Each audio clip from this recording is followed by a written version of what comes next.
got some fun news to share. You can probably guess by the title, but in August, I recently got notified that I have 1,000 subscribers. So thank you to you. I wanted to do something a little special today, a giveaway, and also just celebrate this little milestone. It's actually not so little because apparently only 2.5% of people with YouTube channels ever reach 1,000 subscribers, so woo! The fact that you're still around and haven't run screaming into the forest after watching one of my videos lets me know that either my kind of weird resonates with you, maybe you're also the same kind of weird, which is my videos maybe make you laugh or at least let you walk away feeling a little bit more uplifted, which is awesome. Or maybe you're here to learn critical life skills on this channel, such as how to be classy.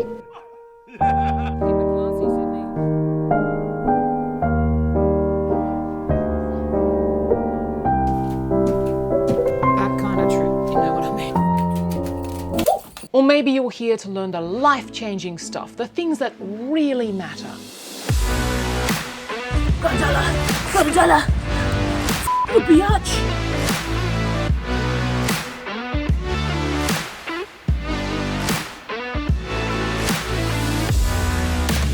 When I started my YouTube channel last year, when I started being consistent, actually uploading videos and treating it as an actual channel, I wanted to create videos as an outlet, a creative pressure valve release, because my head has music in it that it makes up, and constant movies going on, usually sketch scenes, very inappropriate content, 24 hours a day, all day at inappropriate times, and I thought, oh, that's a lot for one person, so why not spill it all over YouTube? The slightly sanitized version, of course, because this is YouTube, not woo-tube. And along the way, I've also learned how much time actually goes into creating, say, a 10-minute video. Because coming up with good ideas and something that's valuable and might actually help you like it has me has been something in the back of my mind that has always been really important. So I didn't want to just throw out dribble into the world, such as women, there just seems to be this continuous pressure to look a certain way, and we wonder why we have self-esteem issues, and look for love in all the wrong places. Well, like remember in Marilyn Monroe, that curvy in the 1950s was considered really hot, and then we went through a heroin chic, ultra-skeletal obsession in the 90s, and now it's this weird kind of, you need to have curves here but not here, which is kind of biologically impossible unless you have surgery. So, I am athlervy. That's athletic curvy. Athlervy. I just made that up. It sounds like a disease. It's kind of like that halfway where if you go to a modeling agency, they either yell at you, you need to lose weight, or you need to put on weight. Story time. I was literally told that I was not fat enough to join this modeling agency. And I kept the voicemail message from the director there just for laughs because I thought it was really funny. But I changed my phone number since then, so I don't have that voicemail message anymore, unfortunately, but it just made me realize, not big enough, too big over here. We gotta get to a point where we just accept ourselves, or find somebody who does find what we have attractive, even if it's just us. So, with all that being said, learning to accept yourself. Actually, another story time. Speaking of being too big, part of me is thinking, you know what, Gemma? Maybe you should just go to another country where there are big people so you don't feel like such a freaking sideshow. Then the other half of me says, well, why don't you just imagine there are big people around you and still get that feeling? Because that's a heck of a lot cheaper than moving country, for example. I think I still have self-esteem issues. Anyway, when I went to Melbourne once, I didn't realize how big I was considered in this country. I went to those cute little stores thinking, oh, those outfits all look kind of cute. Didn't realize that they mostly stock what I have been told are Asian sizes. I didn't think Asians were all the same size. But anyway, I realized that they clearly didn't stock sizes for moi, because the lady behind the counter yelled out words to the effect to me, we don't stock jumbo. Good to know. So in celebrating my body, I have realized that there is something that fits me really well. Bed sheets. I'm not about to do something really sexy like roll around the floor in bed sheets and have, body parts flopping out. This is not RedTube. sheet side 1, sheet side 2, give a little twist. That will be good. Look at that. Bed sheets. Unfortunately, shirts in Australia do not fit me. They either fall apart on the first wash, they go see-through, they don't like fit to start with, or they cost the size of a private jet. I need a flower in my hair or something.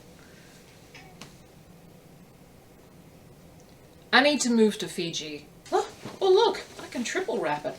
Ooh, sheets fit me. Oh my gosh, look. Ooh, I could do like a butt ruffle or something. What is with that? Why do sheets look good, but not much else? And they make a fortune from the clothing, all made in other countries. Like the world needs more trash clothing. We need to recycle. I could recycle sheets. There's an idea, there's a business idea right there. Recycled sheets. Ooh. There are a lot of ideas which I've had, which I'm kind of glad I have not posted. Onto my giveaway. So I have been thinking of ways in which I can try and give something to make a landmark, you know, just acknowledging the wins, the having a community like you, which have been absolutely awesome and funny and intelligent and fantastic. So I know you're not going to riot over these gifts. I mean, this is not New York. So if you're going to riot over candles, make sure they're not lit at the time. Please don't riot over this. I am speaking to the randoms who drop in because apparently, let me look at these stats. According to my YouTube, which tells me this, most of the people who watch my videos are not subscribed. So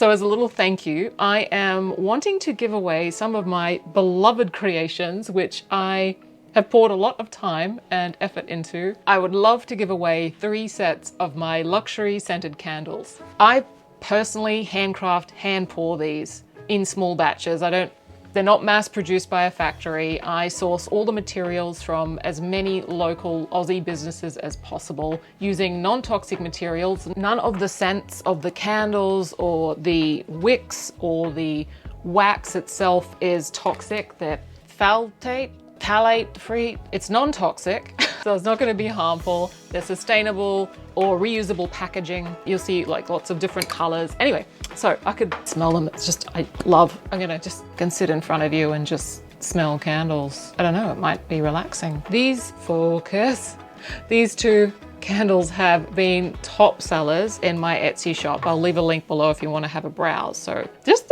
you can't smell it. We need some smelly cam. Look. Okay, getting on with the giveaway. I will be selecting 3 people who leave a comment below. I will be posting the candles out to you with Australia Post, so do not go anywhere, do not riot.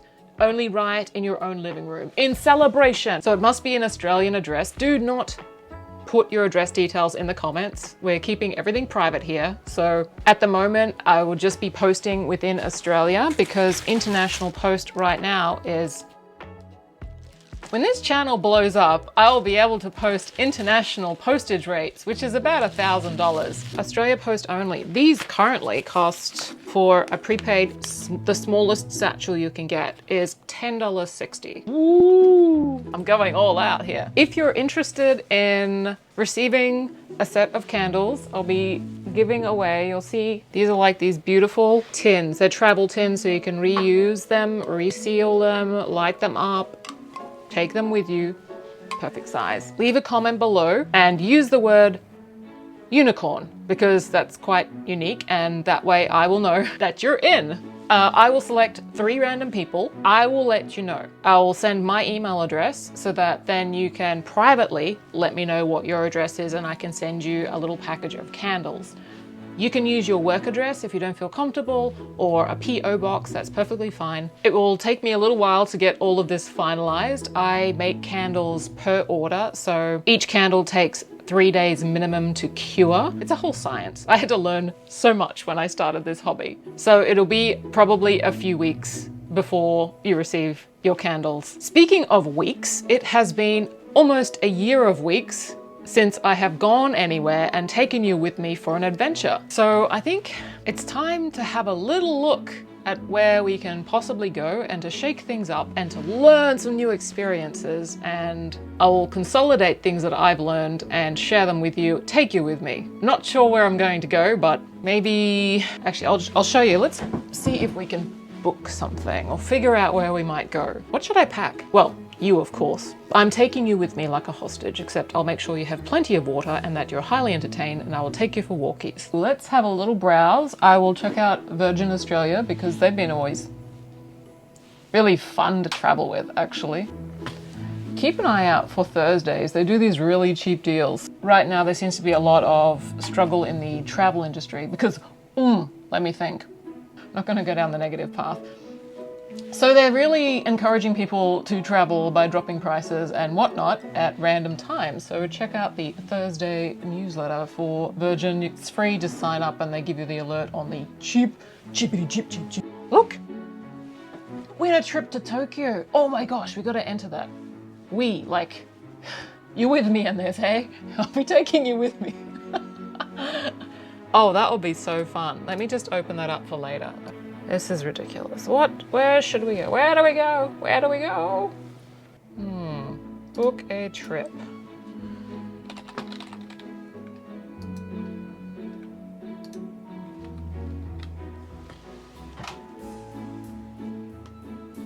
I might leave this as a surprise, actually. Come to think of it. Cliffhanger ending!